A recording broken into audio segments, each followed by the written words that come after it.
দেখলেই সেটাকে ফাটানো। জেইলি বেলুনটা ফাটিয়ে দেয় আর দেখে সেখানে জিহানোর জন্য মুভির টিকিট রেখে দিয়েছে এবং সে ওকে নিজের সাথে মুভি দেখার জন্য ইনভাইট করেছে। এসব দেখে লি বলে, এত কিছুর পরও তুমি বলবে জিহান তোমাকে পটানোর চেষ্টা করেনি? ও নিজের সর্বস্ব দিয়ে তোমাকে পাওয়ার চেষ্টা করছে, তাই তুমি ওকে হ্যাঁ বলে দাও। এরপর জেইলি বাসায় আসলে জিহান ওর ক্লোজ হওয়ার জন্য কাজে হেল্প করতে থাকে। জেইলি বলে, আমি তোমাকে বলেছি না তুমি আমার থেকে দূরে থাকবে? জিহান বলে, আমিও তো তোমাকে বলেছি আমি তোমার থেকে দূরে থাকতে পারবো না, কারণ আমরা তো ফ্যামিলি মেম্বার।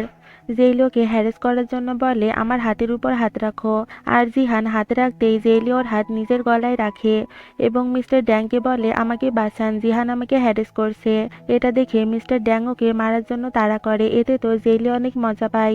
এরপর মিস্টার ড্যাং ওকে বলে, আমি তোমার মায়ের সাথে আউটিং এ যাচ্ছি, তাই জিহান যদি আবারও তোমাকে বিরক্ত করে তাহলে এটা দিয়ে ওকে ভয় দেখাবে। জিনিসটা পেয়ে জেইলি অনেক খুশি হয়। ও জিহানকে ভয় দেখানোর জন্য ওটাকে জিহানের রুমে রাখতে চায়, কিন্তু সেখানেও জিহানের ডায়েরিটা দেখতে পায়, যেখানে জিহান জেইলিকে পাওয়ার পর কি কি করবে সবকিছুর প্ল্যানিং করে রেখেছিল। আর জিহান যে ওকে আগে থেকেই লাইক করতো এটার প্রমাণও পেয়ে যায়। এতে জেইলির চোখে জল চলে আসে। তখনই রুয়োকে ফোন করে বলে, জিহান অ্যাক্সিডেন্ট করেছে, তুমি তাড়াতাড়ি এসো। এটা শুনে জেইলি তৎক্ষণাৎ সেখানে পৌঁছে যায় এবং ওর কেয়ার করতে থাকে। জেইলি বলে, তুমি ডক্টর হয়ে গেছো কিন্তু এখনো নিজের কেয়ার করতে শিখোনি। সে ওকে জিজ্ঞাসা করে অ্যাক্সিডেন্ট কিভাবে হলো। এতে জিহান মিথ্যা কাহিনী বলতে শুরু করে এবং ওর ক্লোজ হতে থাকে। জেইলিও ওর নাটকবাজি বুঝতে পারে। ও বলে, আর নাটক করতে হবে না, আসলে আমিও তোমাকে অনেক ভালোবাসি।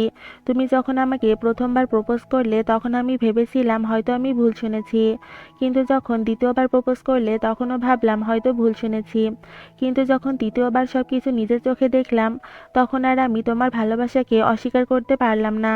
তবে আমি এটা বুঝতে পারছি না, যখন তুমি আমাকে ভালোবাসতে আর আমিও তোমাকে ভালোবাসতাম তাহলে আমরা কেন এই 10 বছর এভাবে দূরে থাকলাম। জেইলি এসব বলতে বলতে এত বেশি ইমোশনাল হয়ে গিয়েছিল যে ওর জন্য এখানে থাকাটা অনেক কঠিন হয়ে যায়, তাই ও সেখান থেকে চলে যেতে নেয়।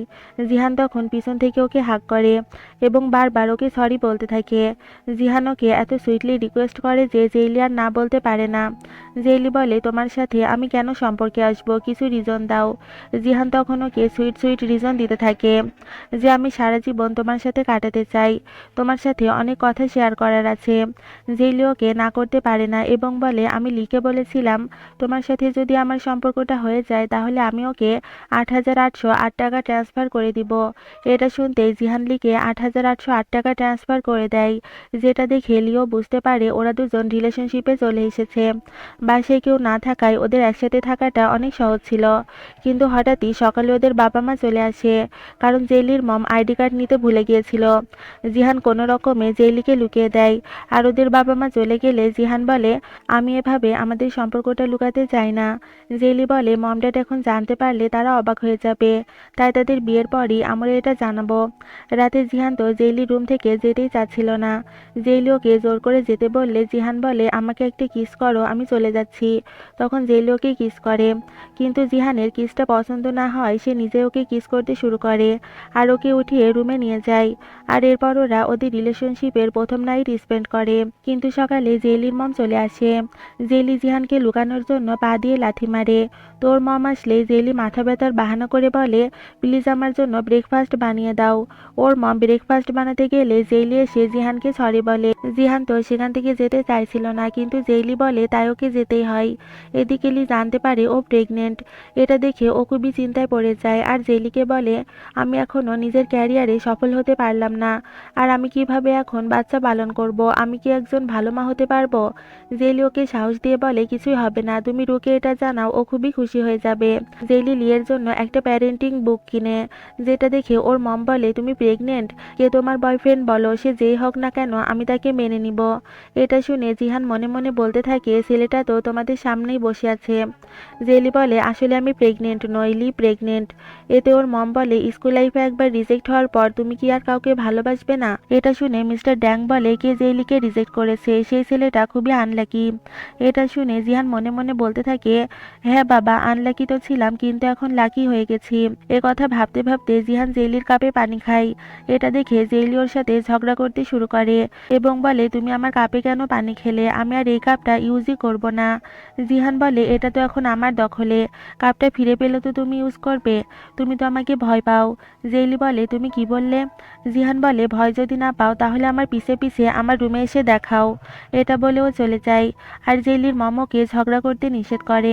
কিন্তু জেইলি বলে, আমি যদি ওর পিছনে না যাই তাহলে ও ভাববে আমি ওকে ভয় পাই। এই বলে সে ওর রুমে যায়। কিন্তু এখানে তো আবারও ওদের রোম্যান্স স্টার্ট হয়ে যায়। কিন্তু ওদের বাবা মা ভাবছিল ওরা হয়তো ঝগড়া করছে। এটা ভেবে তারা খুবই দুঃখী হয়, কারণ যদি ওদের সম্পর্ক ঠিক না হয় তাহলে তারা বিয়ে করতে পারছিল না। অন্যদিকে লি রুকে প্রেগনেন্সির ব্যাপারটা জানায়, এতে রু খুবই খুশি হয় আর ওরা খুব শীঘ্রই বিয়ে করার ডিসিশন নেয়। এর পরের সিনে জিহান জেইলির সাথে কথা বলছিল। কথাগুলো ওর মম লুকিয়ে শুনছিল। একটু পর জেইলি এসে বলে, আমি লিয়ের সাথে দেখা করতে যাচ্ছি। কিন্তু ওর মম তো আগেই জানতো ও কার সাথে দেখা করতে যাচ্ছে, এজন্যই তারা ওকে ফলো করতে থাকে। কিন্তু জিহান তো মুখে মাস্ক লাগিয়ে ওর সাথে দেখা করতে এসেছিল, এজন্য তারা ওকে চিনতে পারে না। আর ওর মমকে দেখা মাত্রই জেইলি জিহানকে চলে যেতে বলে। আর মম জিজ্ঞাসা করে, ছেলেটা কে ছিল? জেইলি বলে, ছেলেটা কেউ নয়, তার সাথে আমার র্যান্ডমলি দেখা হয়েছিল। ওর মম বলে, একটা অচেনা ছেলে তোমাকে জড়িয়ে ধরলো? এতে জেইলি কোনো অ্যান্সার দেয় না এবং বলে, মম, আমি কোনো হাই স্কুলে পড়া বাচ্চা নই যে তুমি আমার উপর এভাবে নজর রাখবে। জেইলি আর জিহান এই ব্যাপারটা নিয়ে অনেক টেনশনে ছিল। জিহান বলে, আমরা মম ড্যাডের থেকে এটা কতদিন লুকাবো? আমাদের তাদেরকে সবকিছু জানিয়ে দেওয়া উচিত। জেইলি বলে, তুমি ব্যাপারটা যতটা সহজ ভাবছো অতটাও সহজ নয়। ওদের ভিতরে এসব নিয়ে ঝগড়া লাগতেই যাবে। এর আগে জেইলি সেখান থেকে চলে যায়। ওর মনটা অনেক খারাপ ছিল। জিহান ওকে ফোন করে বলে, যতদিন পর্যন্ত না তুমি চাইবে ততদিন আমি মম ড্যাডকে কিছুই বলবো না। এটা শুনে ও তো কেঁদেই ফেলে এবং বলে, তুমি বাইরে এসো, আমি তোমাকে দেখতে চাই। তো জিহান বাইরে আসলে জেইলি গিয়ে ওকে জড়িয়ে ধরে। এটা ওদের মম ড্যাড দেখে ফেলে। এতে তো তারা সবকিছু বুঝেই যায়। কিন্তু মিস্টার ড্যাং ওর মমকে সেখানে যেতে দেয় না। নেক্সট ডে খাবার টেবিলে জেইলির মম ওকে এই প্রশ্ন করে। এতে ওরা দুজনেই খুবই ঘাবড়ে যায়। জিহান অনেক সাহস করে বলে, আন্টি, আমি জেইলিকে ভালোবাসি। আমি কথা দিচ্ছি আমি কখনোই ওকে হার্ট করব না। জিহান জেইলিকেও সবকিছু স্বীকার করতে বলে। জেইলি বলে, আমি ওকে লাইক করি। ওরা দুজন ভেবেছিল ওদের সম্পর্কটা হয়তো মম ড্যাড মেনে নিবে না, কিন্তু তারা কিছুই বলে না। তারা নিজেদের সম্পর্কটা উৎসর্গ করে ওদেরকে মিলতে দেয়। কিছুদিন পর জেইলি আর জিহান বিয়ে করে নেয় আর অনেক ভালো সময় কাটাতে থাকে।